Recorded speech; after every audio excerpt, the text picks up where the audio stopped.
Good evening. This is Rahul Reddy. Along with me is my business partner, Emily Min. We are live from Houston, Texas. Every Tuesday from 5 to 6, we take live questions and we update about business immigration. Emily, what do we have today to discuss? Yeah, today we want to talk about the journey from being an F1 student visa holder all the way to the green card, what all is entailed in that process, how long it's expected to take, and things to be aware of. We want to give you an update on travel restrictions and operations at consulates, how Dropbox appointments are going. And just to remind you that for employment-based immigration, although that's all we do in our office, it actually only makes up about 14% of the overall immigration to the U.S., which is quite a small portion. And last week we talked about the EAD expedite option for healthcare workers that USCIS previously made available. We'll talk about how that is working out, and just a reminder about biometrics notices for I-539 applications filed online. So going back to F1 student visa to green card, how does that process work? Do you go directly to the green card? Do you have to get an H-1B? If the persons are born in India and China, Emily, there's no, for most of the people, there's no direct path from F1 to green card though. The path that they will take is that from F1 they will transit to H-1B, and then afterwards they will transit to the green card process. Now they can start the process while they're in F1 visa though. They don't have to wait until for the green card process. They can start filing the POM application. The smart people, Emily, if they get a job opportunity where the employer is willing to file a green card, they actually start their journey of the green card even before they get the H-1B visa. The way they do is that they file the POM application, I-140 application before they get to the H-1B. That is the best thing, but what people need to do is a good investment. When I say investment, I mean to say that sticking with a company that is sponsoring for the green card is absolutely the best thing. Obviously, the green card will be given, as people already know, Emily, is that it's called first come, first serve. It is based on the priority date. So when the company files the POM application, that's when the priority date has been established. So if the person waits until they get the H-1B and waits until the 5th or 4th year of the H-1B and then files a green card application, he definitely loses a lot of benefit of being front in the line. He loses he or she loses 4 to 6 years though. So it's advisable for people to think about the green card process and well in advance when they are in the journey. So once they come here into the United States on F1, if they think so that, okay, this is a place that they want to settle down, they should start thinking about inquiring about the green card applications. So nowadays for the IT companies, the demand is so high. When you pick a company, it may be worth for you to look into, will the company file for your green card or not?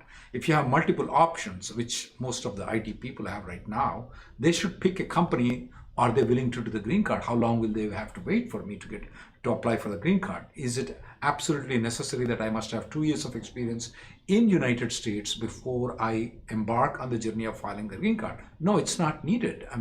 There are many exceptions available where people can start filing the green card application while on the student visa or in the early part of the H-1B. And that's where we see a lot of people, they come at the end time, Emily, and then they say, what do I do? I'm getting my 6-year experience. My labor is not approved.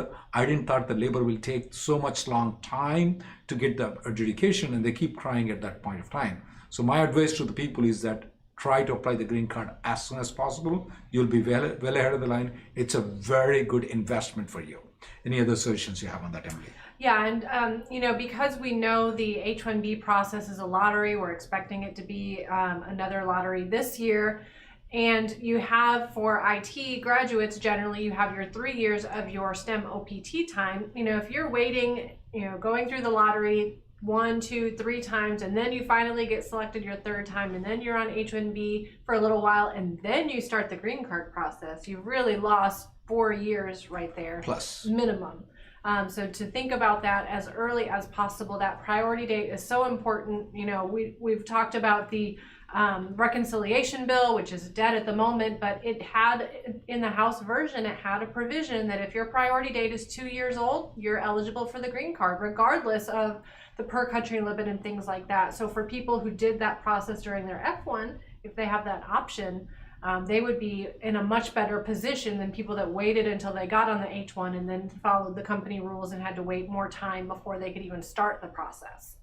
A couple of other notations that I would point out is that normally some of these people start their life with the small consulting companies that are very welcoming in filing the green card applications. And later on, if they move on to a bigger company, they may not be filing the labor certification and I-140 though. So having to file the labor certification as early as possible is much better.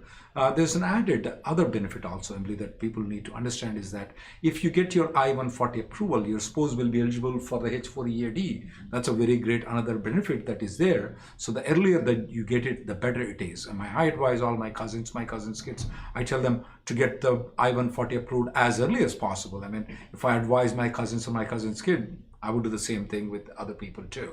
So that's the best investment that you would do is to file a green card as early as possible and as soon as possible. Nowadays, the filing of the labor certification, which it used to take about 4 to 6 months for us to file a POM application, right now just the prevailing wage is taking approximately 6 to 8 months right now.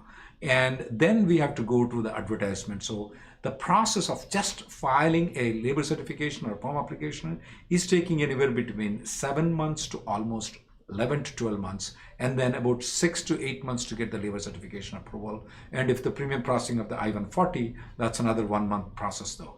I always advise people that get the premium processing of the I-140. Don't waste the time. It's definitely $2,500 is worth the money. If I were you, you should invest into that. All right, next we want to talk about travel restrictions. Currently, we don't have any specific travel restrictions. There's not a COVID travel ban. We don't have the H or L visa travel ban. Our biggest problem is getting the visa stamping appointment. Do you have any updates? What are you hearing on people getting I'm hearing very appointments? good news in the consulates in India, Emily.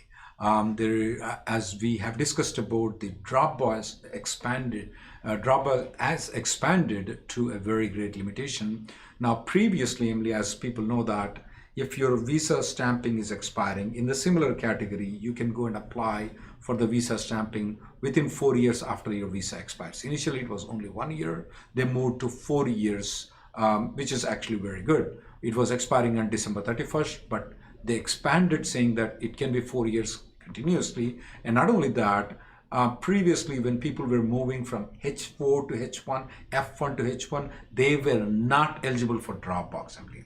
But now the system allowed for this year only that they're eligible for the Dropbox because of the COVID, other situations. So people who are moving from F1 to H1, H4 to H1, H1 to H4, different kind of change of visa statuses, they're eligible for the Dropbox. Even for B2 to H1 also, they're eligible for the Dropbox. So this is a very great flexibility that has been provided. The load of the consulate is going down because of it, because the time it takes for the consulate to process the Dropbox as compared to the personal interview, it's about 7 to 10 times more time it's consuming, and that's a very good news for a lot of people. I've noticed that the appointments are available in the month of February also right now. I've been also told that some people even got appointment in a week or 10 days time also, but they were doing one thing every night, every day. They've been refreshing. Yeah, it is possible that you can get that if you are so enthusiastic about it. So a lot of good news coming from the consulates though. In fact, in the past, from the time COVID came in, Emily, to this time, things were so restrictive. We have travel ban, we have consulates restrictively open, we have appointments that were getting cancelled again and again most of the time. People who have been stuck outside the country for a long period of time. Now the consulates are open and they are taking the Dropbox appointment, which is actually the best thing that I could hear in the past 2 years. There are some travel restrictions people need to aware. Please study these travel restrictions very frequently, though. Those are only just about the COVID text, vaccinations. These are the minor things that you have to go through. Please make sure that you could check, because previously, before December 8th of 2021, though, you have to get the test within 72 hours. Then they made it as 24 hours. So they keep on changing these rules. So please keep observing it. And there's one other thing is it's not just the US government that is restricting. It's also sometimes where you are ending up also. the restrictions are there. And in sometimes the transit place, let's say for example, you're going from Houston to Dubai, Dubai may have a restriction too. So please be watchful about that. And also India may have restrictions, and these restrictions are changing very frequently. Just keep watching and keep uploading the things properly so that you get all the clearances before you go to the airport. Don't try to go to the airport with the documents. Try to upload the documents, because most of the sites are allowing you to upload the documents before you go there.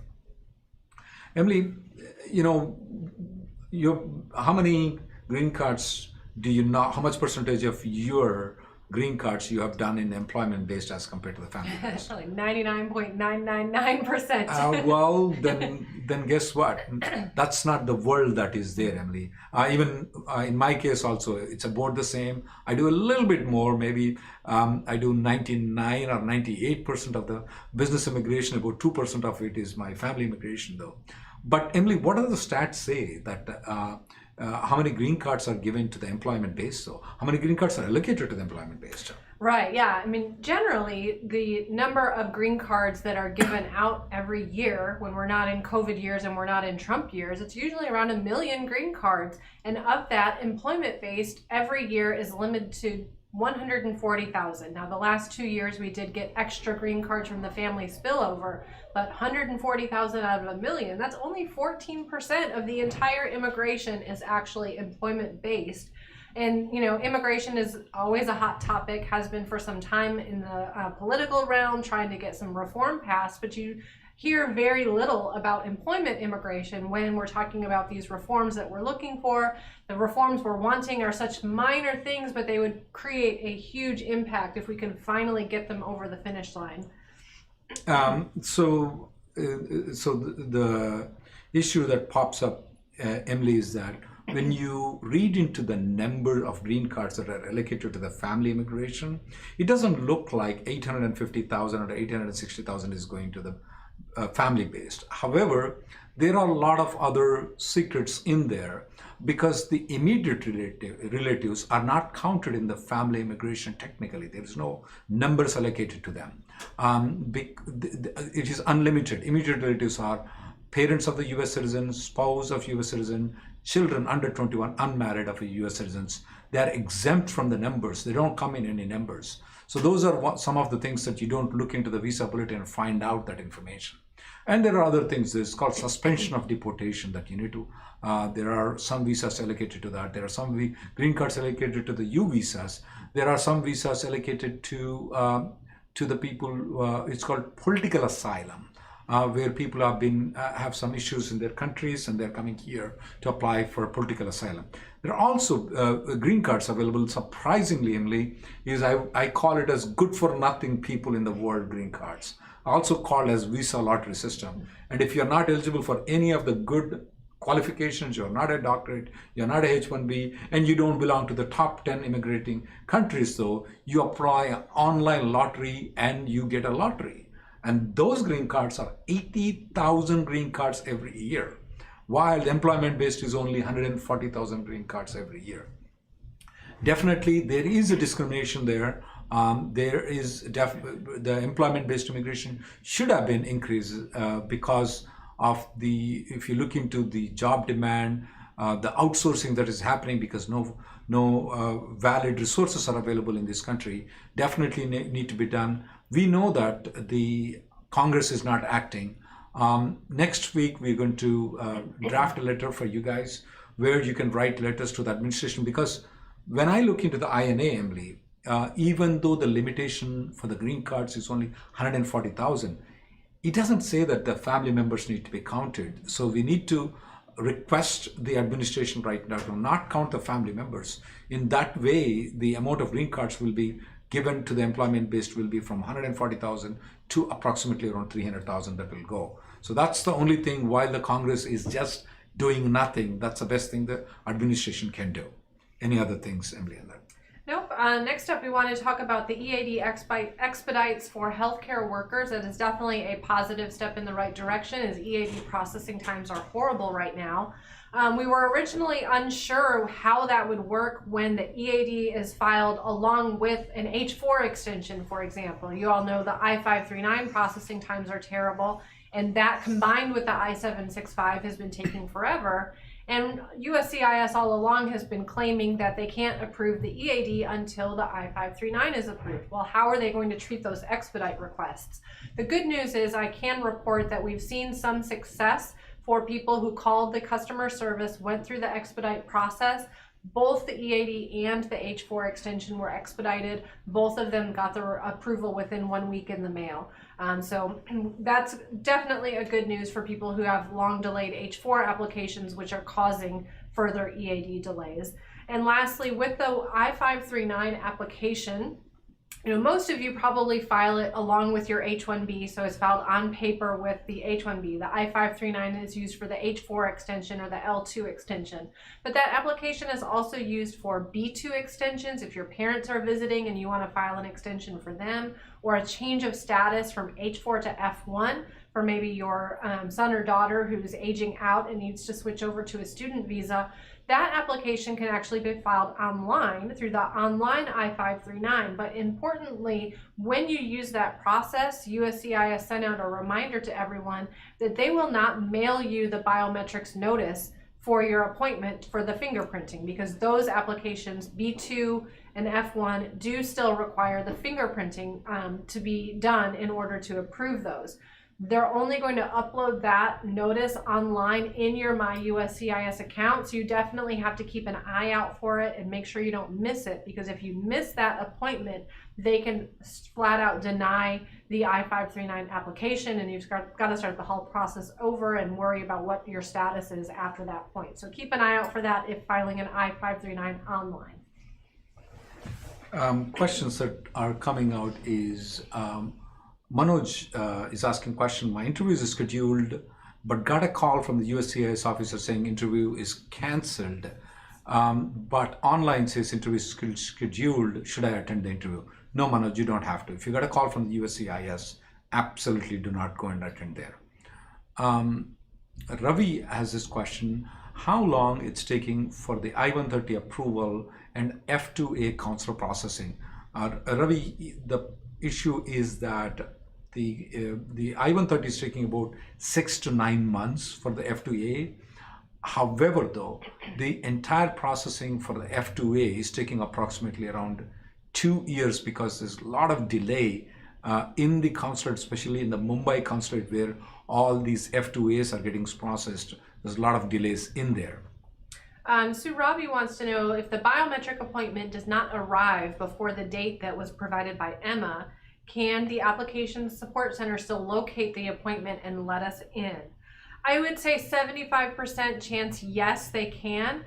Sometimes you get someone at the door that is a stickler and wants to see your original appointment notice and won't let you in. Sometimes they don't accept walk-ins even though you're going for your actual appointment. But about 75% of the time they should allow you to still keep that appointment even though you don't have the actual notice.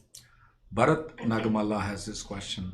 I-539 filed 7 months ago in Nebraska, still pending status, whereas one of my friend applied after us and got approved 2 months ago at the same processing center. This is a very common issue, Bharat.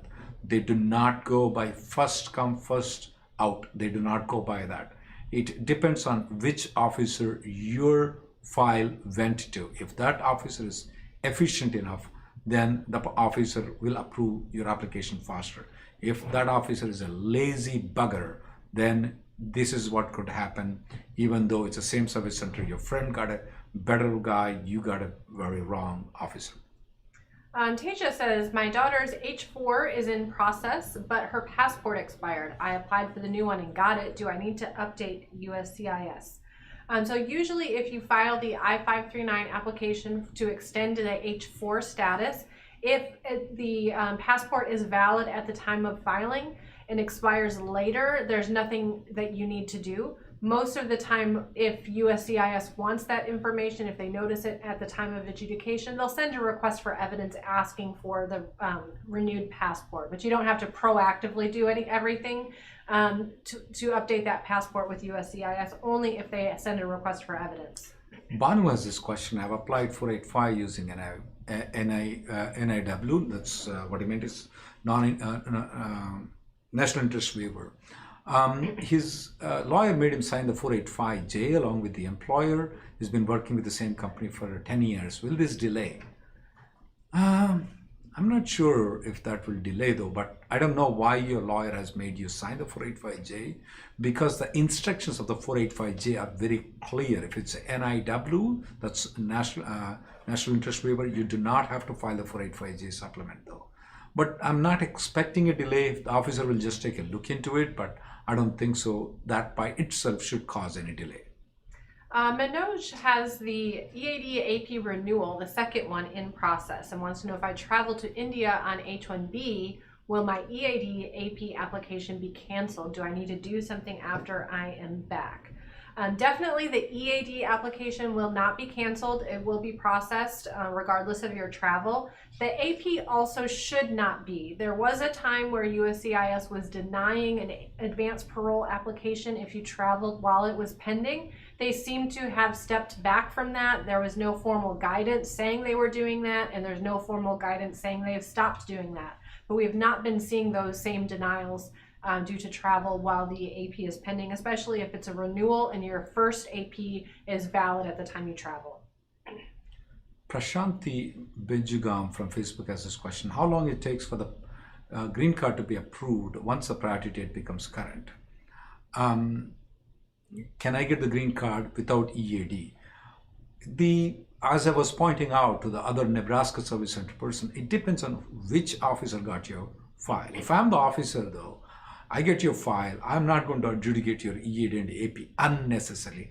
I will decide based on the merits on your application. I will approve your green card or deny if it's needed to, based on the merits of the case. But I will not try to divulge into apply EAD. However, at this time though, I have noticed that the processing time is anywhere from 68 days to about 24 months right now. That is more than 750 days. Anywhere between 68 days to 750 days. We are going to publish this week itself in immigrationgirl.com, Emily's web link, from a desk of one of the lawyers in our office.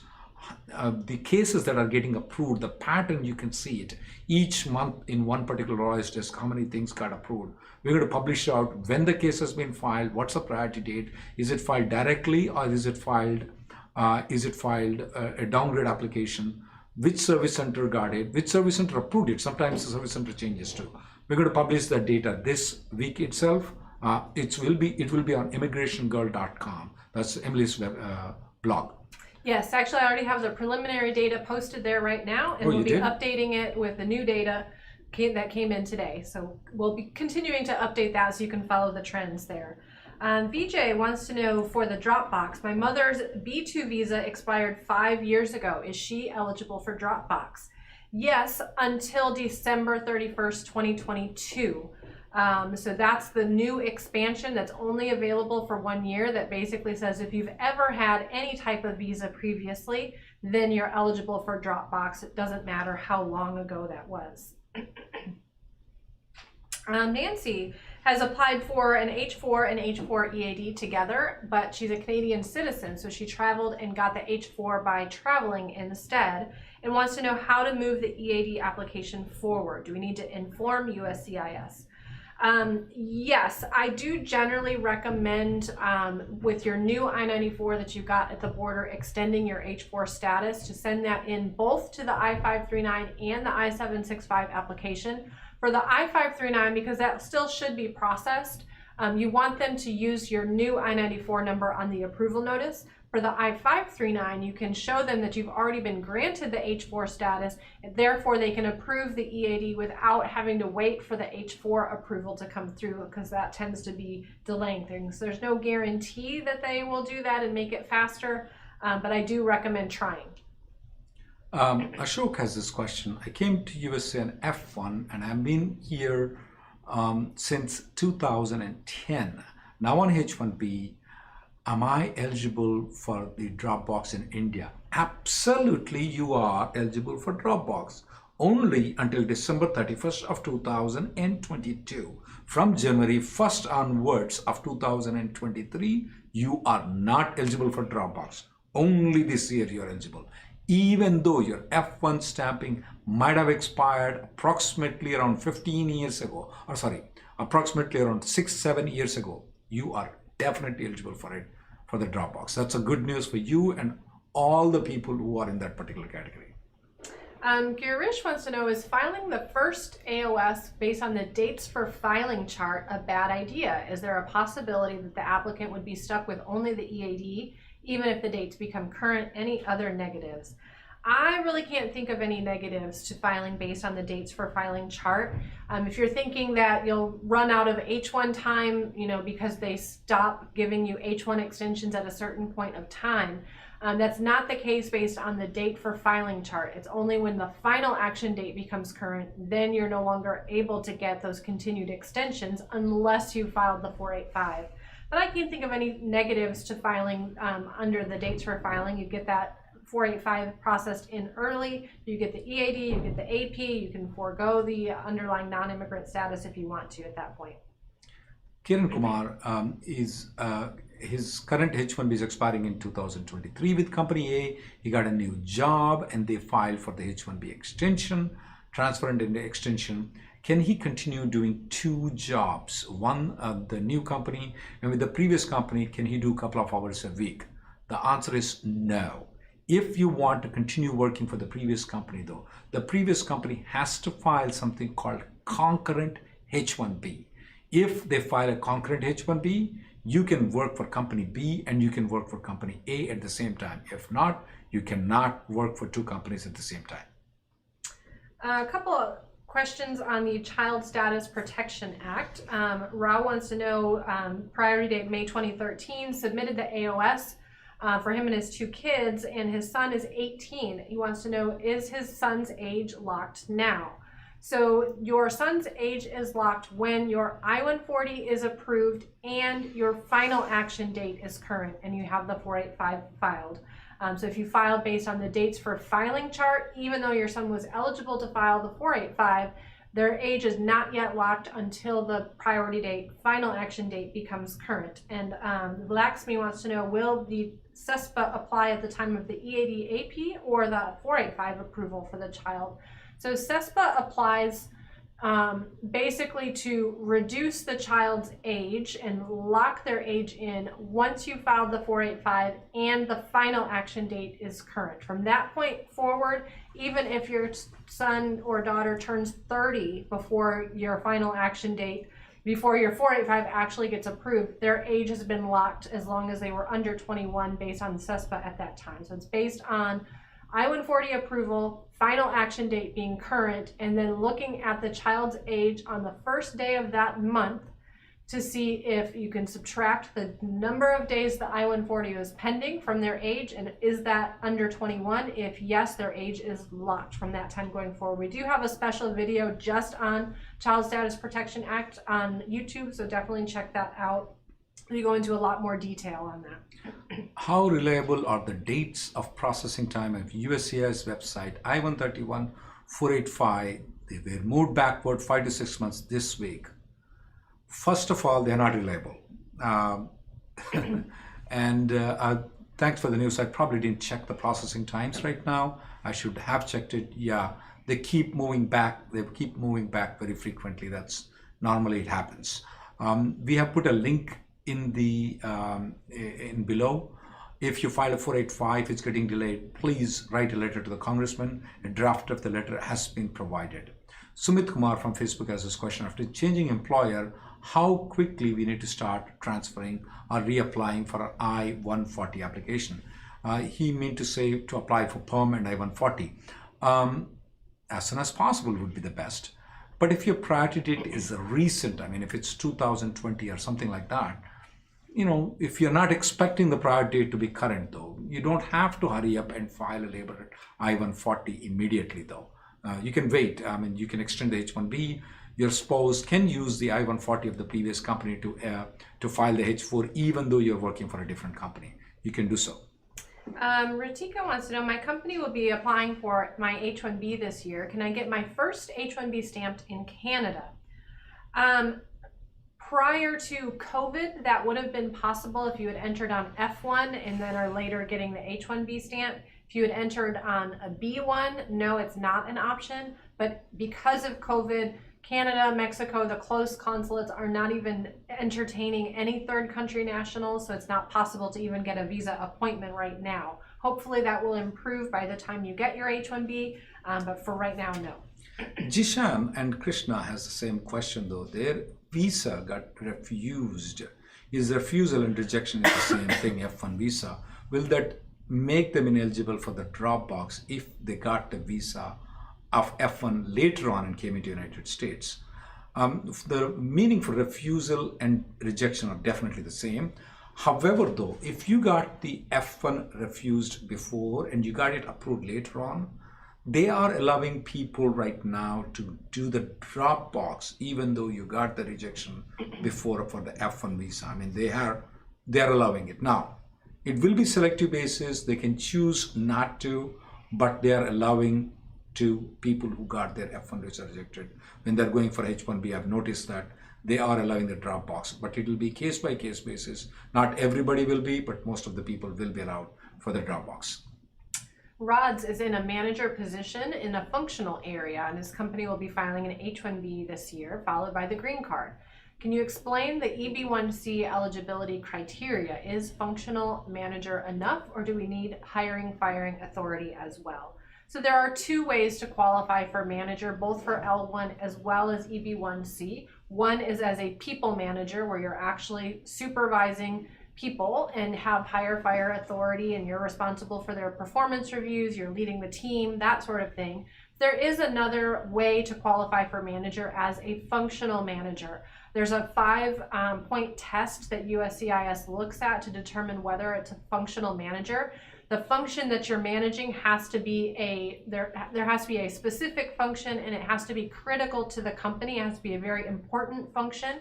You need to be high up in the hierarchy of the company overseeing that function. And then you also need to have discretionary authority for everything relating to that function. And they also want to see that you're not doing the function, that you're actually managing the function. So they want to see that there are other people that are actually carrying out the activities and you're managing the function. So even though you're not managing those people directly, you do have to show that there are other people that are doing the work. Rupa Divya from YouTube has this question. While my H-1B transfer is occurring, can I apply for the extension beyond 6 months of B1, B2 visitors? I mean, she meant to say that, can I sponsor them for extension, her parents or her in-laws, while the transfer is pending? The answer is yes, you can. Absolutely not a problem. You can financially sponsor them for it while your transfer application is pending. Naveen has this very good question. Emily, can you also give a second opinion on it? What happens if the US combo code renewal is not approved within 180 days after it is expired? So just for the people to be aware of, in the AOS EAD though, when the extension is applied though, even if the EAD card expires, you can work up to a period of 180 days. So Naveen's question here is that, what would happen after 180 days? You definitely cannot work, Naveen. You can stay in the country after 180 days, but you cannot work. Are there any other creative methods in getting the things done? Is one of the things I can think about is actually applying the H-1B in the consular processing and going to outside the country to get the stamping and coming back. That's the only creative thing that I can think. Do you think anything else? No, yeah, unless you've continued to maintain your H-1 status, then you can file that extension. Obviously, but if not, if you have not maintained the non-immigrant status, you can file a H-1B and still cannot work. And even after it's approved, you cannot work. You have to go and get the stamping done and come back. Will there be any problem in stamping just because you have 485 spending? No, we are not expecting any minus points just because you have 485 spending. But I think that will be problematic because if you're not in H-1 status at the time you leave, you can only leave if you have a valid advance parole. You can only leave for a valid... Otherwise, you'll abandon the 485. But You have to be in H-1 at the time you leave. So I think that's going to be a problem. Then they have to file the 485 again. Yeah. Yep. That's the reason I asked you to be there. Yeah, so definitely file your renewal as early as you can, so you can have, if you file it 6 months before it's expiring, that should buy you a year, hopefully, to get it approved by the end of that. But if not, yeah, you would need to, if you really can't stay in the U.S. without working, you'd have to consular process an H-1B and go for stamping, come back in, and then refile the 485 because the first one would be abandoned, unfortunately. Ankit Gantara from YouTube has this question. How long can you work on the H-1B visa outside USA? First of all, Ankit, once you leave the country of United States, you're not on H-1B, technically speaking about. You are on whatever visa, whichever country you are in. Based on your name, maybe hopefully you're from India. If you are sitting in India, you are not on H-1B visa of India. You are a citizen of India, I'm assuming. So you are allowed to work there.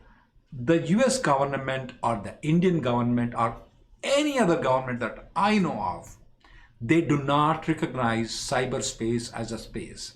That means that if you are in India, if you are working on the phone, if you are working on the internet, and your butt is sitting in India, the rules of India are applicable, the rules of USA are not applicable for the employment.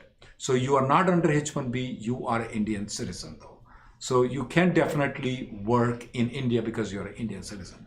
Obviously, if your absence is a very lengthy period, which is more than 3 months is my way of thinking, and you're trying to come back into United States on H-1B, the CBP, the Customs and Border Protection people, may have a problem in allowing you to come into the country because they may doubt whether or not you have a genuine job opportunity here in USA. Why, if that's so, you're spending more than 3 months outside the country? They may question. I would always be prepared to answer, have a consultation with a lawyer. If you have a paychecks, that you're continuously working, even when you're in India, may actually benefit you.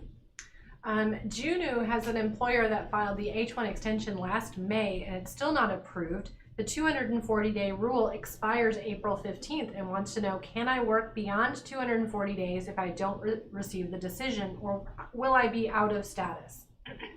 So the 240-day rule says that if you filed an extension with the same employer, that from the time your I-94 expired going forward, you can continue to work for up to 240 days based on the pending extension. However, once you hit day 240 after your I-94 expired, if that extension is still pending, you have to stop working. You also are not in H-1B status. Technically, for when your I-94 expires, you're not actually in status. You're in a period of authorized stay, and you're authorized to work for the 240 days. After the 240 days, the work authorization ends. You have to stop working, but your period of authorized stay continues the entire time that application is pending. So you can legally stay in the US, you just can't work. So I would definitely talk to your employer about upgrading that to premium processing so that you don't fall into that situation. Ankit has this question. If the spouse is a Canadian, can the EB3 Indian applicant apply for the cross-country chargeability?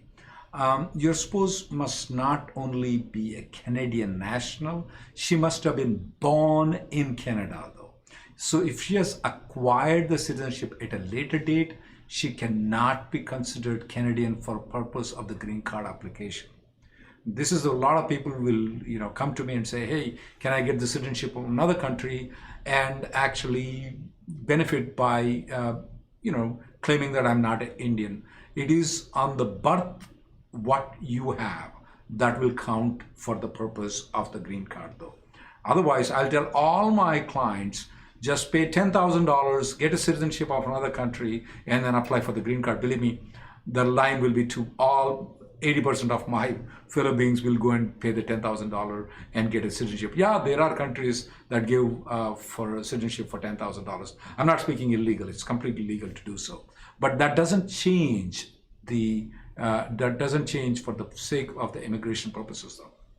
Ankit, also I want to tell you that for the non-immigrant purposes, though, the Canadian passport will work. For the immigrant purposes, the question is whether the person is born there in Canada will be the major thing that we'll be looking into, cross-country chargeability. And for the people who are not aware of what the cross-country chargeability is, let's say, for example, you are an Indian national. Let's say you filed an EB3 or EB2 application. Of course, you know the priority date is not correct.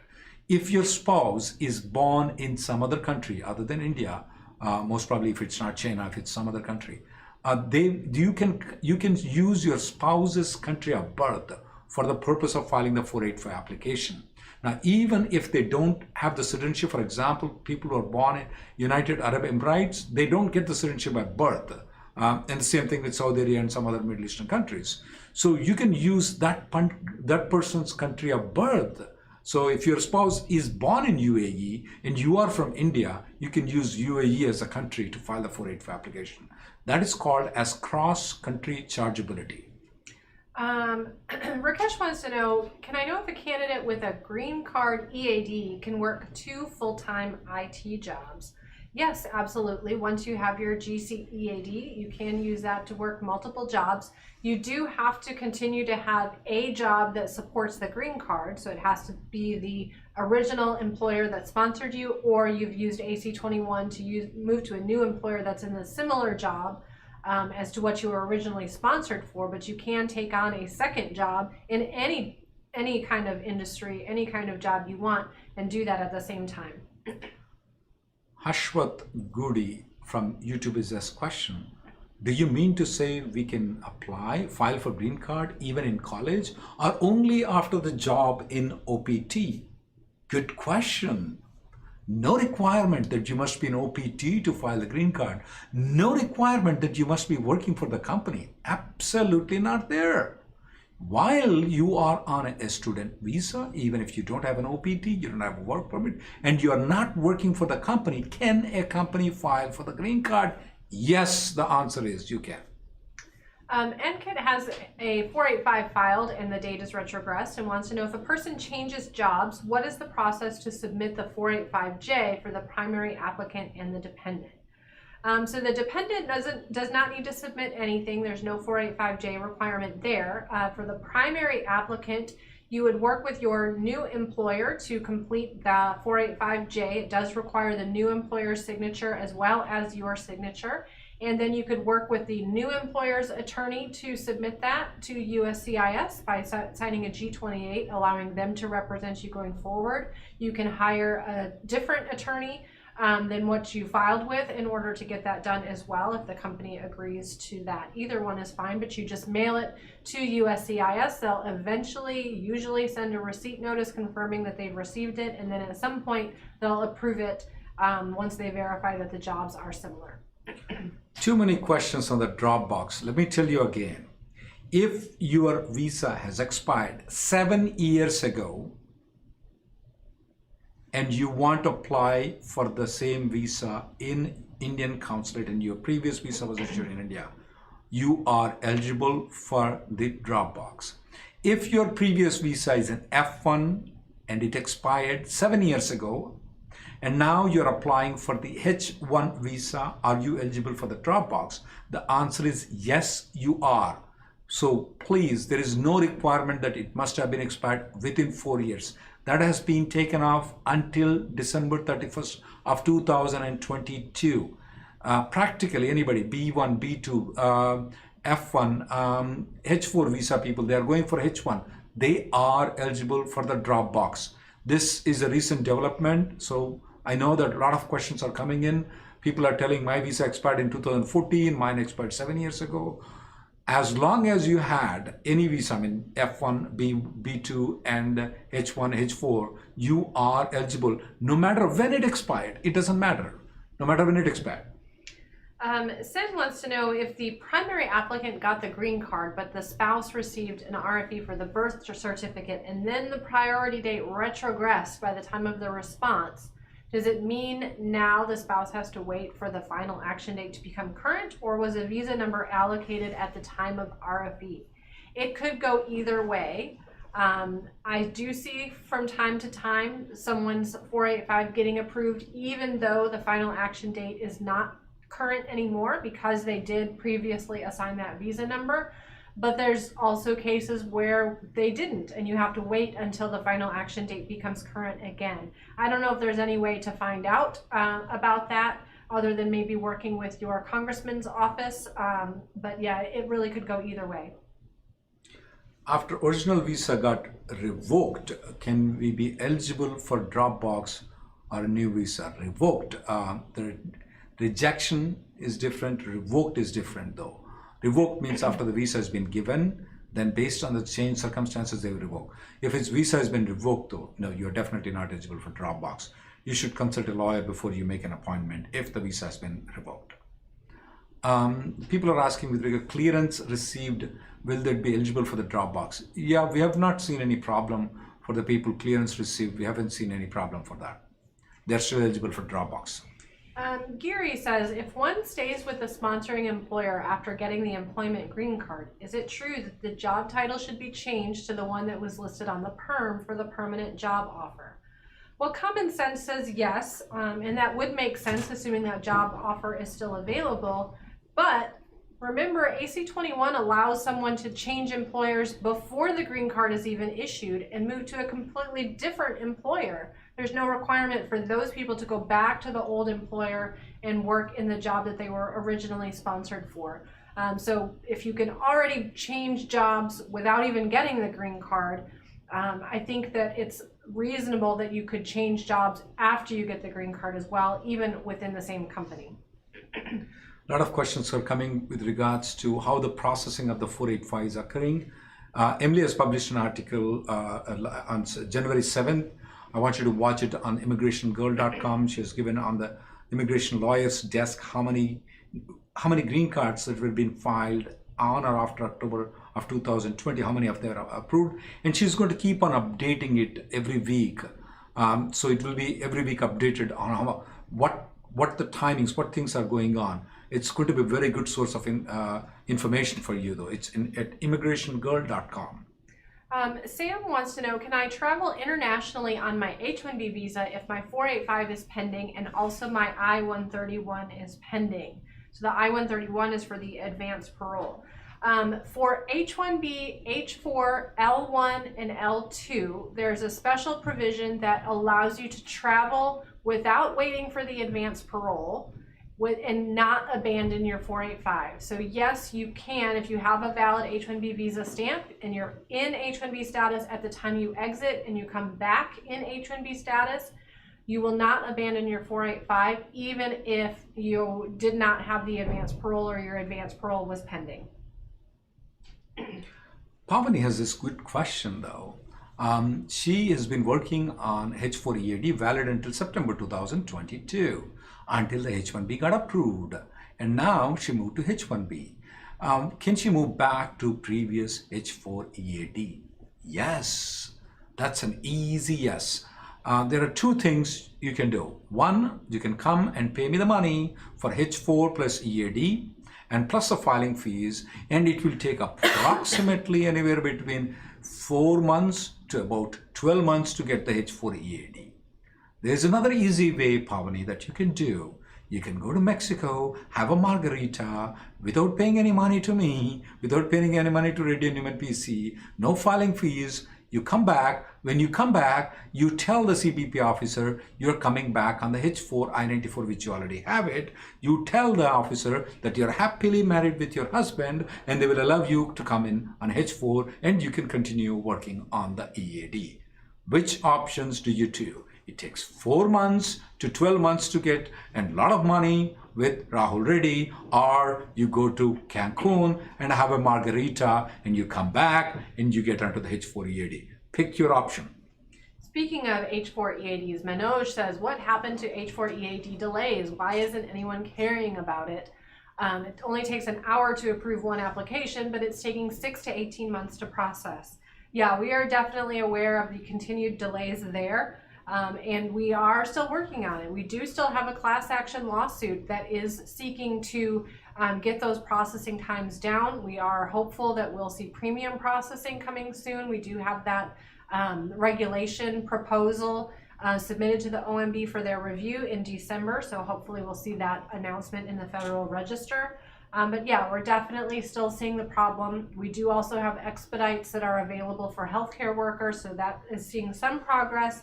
We have gotten rid of the biometrics requirement, which helped speed up the process, and also have the option of the automatic 180-day extension for the people who are able to get that extended H4 I-94. Some correction in what Manoj said. Manoj, according to you and me, it takes 1 hour, but according to the USCIS, when they published in the Federal Register though, they said that it's going to only take less than 30 minutes to adjudicate H4 plus H4 EAD. That's what they made a statement, not me, not you, but they made a statement. Yes, it is definitely less time than 1 hour that it's taking for them. But why is it taking 12 months? That's so sad. AJ got the I-140 approved, priority date is current, filed concurrently. Is it okay to change job after 6 months by applying with 485J? Or if I stay with my current employer, do I need to stay for 6 months after I get my green card? So once your I-140 is approved, as long as your 485 has been pending for at least 180 days, you are eligible for AC-21. Even though your I-140 has not been approved for 180 days, as long as it's approved and your 485 was pending for 180 days, you're eligible for AC-21, can take the process with you to a new employer as long as the jobs are similar and they submit the 485 supplement J. There is no rule that says you have to stay with the employer for 6 months after receiving your green card. As we talked about earlier, if the law allows you to leave the employer before you even get the green card, there's no law that's going to require you to stay with that employer for 6 months after receiving the green card. Pujita has this question. My EB3 and EB2 are active. I-140s are approved. File my H-1B extension based on the EB3. Do you see any problem if I apply under the 485 under EB2? Absolutely no problem. No problem. Just because you use the EB3 to extend the H-1B has no meaning at all. You can definitely file 485 under EB2 if that becomes correct. Anchor says if the H4 approval comes but the H4 EAD is still pending and the EAD has not been expired for more than 6 months, can the H4 resume work based on the valid I-94 and the pending renewal under the 180-day automatic renewal rule that came out? There's no guidance on this, but I don't see why not. You meet all of the requirements. You have a valid I-94 that's extended beyond the current EAD validity, and you filed the EAD renewal before the current one expires. That means from the day the EAD expires, you have that 180-day auto extension now, even if you didn't have it at the time you filed the extension. GVMB, that's a long name. My first name in 485 is first and middle name. In I-140 and POM, will that be a big problem, might lead to rejection, or can we explain it during the interview? I don't think so. That's a problem at all. I mean, names get messed up so many times. That's not an issue. Right now, everything is biometric fingerprints. If you are not GVMB, you are somebody else. The biometrics tells it, clack, clack, clack. This guy's a thief. He's not GVMB, and they're going to put you in the jail. Of course, you're not. You are GVMB. They have all the biometrics. They don't go with the names anymore. They go with the face. They go with the biometrics. So you're good. I don't see any problem. Even when I got my green card, my name got messed up. Actually, my first name is not even Rahul. It messed up. I don't want to go into the details, but I'm just telling my family name is Rahul. My name is not, but it just so happened that it turned out my name got. I'm just living with it because in India, a lot of people, have Rahul as a first name, even though that's not mine, but I'm living with it. I'm fine with it. I don't see any problem for you in getting a green card. I don't think so. Your 485 will get rejected. Sravanti had an I-140 approved in EB2 last year, and the attorney did an amendment when downgrading to EB3. And she wants to know, can I interfile now on the previous EB2, or do I need a new EB2? Because the EB3 downgrade was filed as an amendment, that means the EB2 no longer exists. It's been changed from EB2 to EB3. So the only way to get back into EB2 is to file another I-140 in EB2, which you can do using that same labor certification, but the downgrade should generally not be filed as an amendment. There's no reason for that. Tushar Dri Mukherjee, his birth certificate name has a spelling mistake. Do I have to get a new certificate, or do I have to submit an amendment? You can, if you can get it changed though, submit an affidavit right now, and you can get the name changed and submit later on though. And if you cannot get it changed, it's not a big problem though, because spelling mistakes are expected, especially the names. Your name is Tusharadri. That's maybe pronounced differently, that is spelled differently. Especially India has 13 different languages. Not only they have 13 different languages, they have 13 different scripts though. Europe might have 13 languages, but the script is only one script, which is ABCD. I mean, that's a script. But in us, we have different scripts. When you translate the things, it's spelled differently, it's pronounced differently, and it is written differently. For example, Anita, A-N-I-T-H-A, that's how it's spelled out in South India. When you go to North India, the same Anita is being spelled as A-N-I-T-A. It happens though. So it's not a big issue if a small spelling mistake. If you can correct it, that's fine. If not, I would submit it as it is and explain it to them. If they ask a question why there's a spelling mistake in there, you can explain to them that based on why the mistake happened, and you can explain it. That's not a big deal. Kiran Kumar says, my H-1B with my current employer expires in 2023. I got a new job who will file my H-1B extension. Can I still work for the old H-1B employer a couple of hours a week? So your new employer is going to file a transfer. Once you start working for the new employer, you have to stop working for the old employer. You can't continue working for them. You're only authorized to work for one at a time. But you can make it possible to keep working for your old employer if the old employer files a concurrent H-1B petition, and says they want you to work for however many hours a week, and it can be a range of hours. So it's possible to do it, but you can't do it without filing something. So your old employer would then have to file concurrent employment to allow you to do that. So the question that comes in with regards to Mohan is that I-485 and I-140 has been filed concurrently. Unfortunately, prior date is current, ended up in Texas Service Center. Does 485 get processed faster though? Unfortunately, Texas Service Center is a worse service center right now to process the 485. Though, Emily, when I look into the immigrationgirl.com though, it seems that there has been a good improvements in Texas Service Center compared to what it was before though.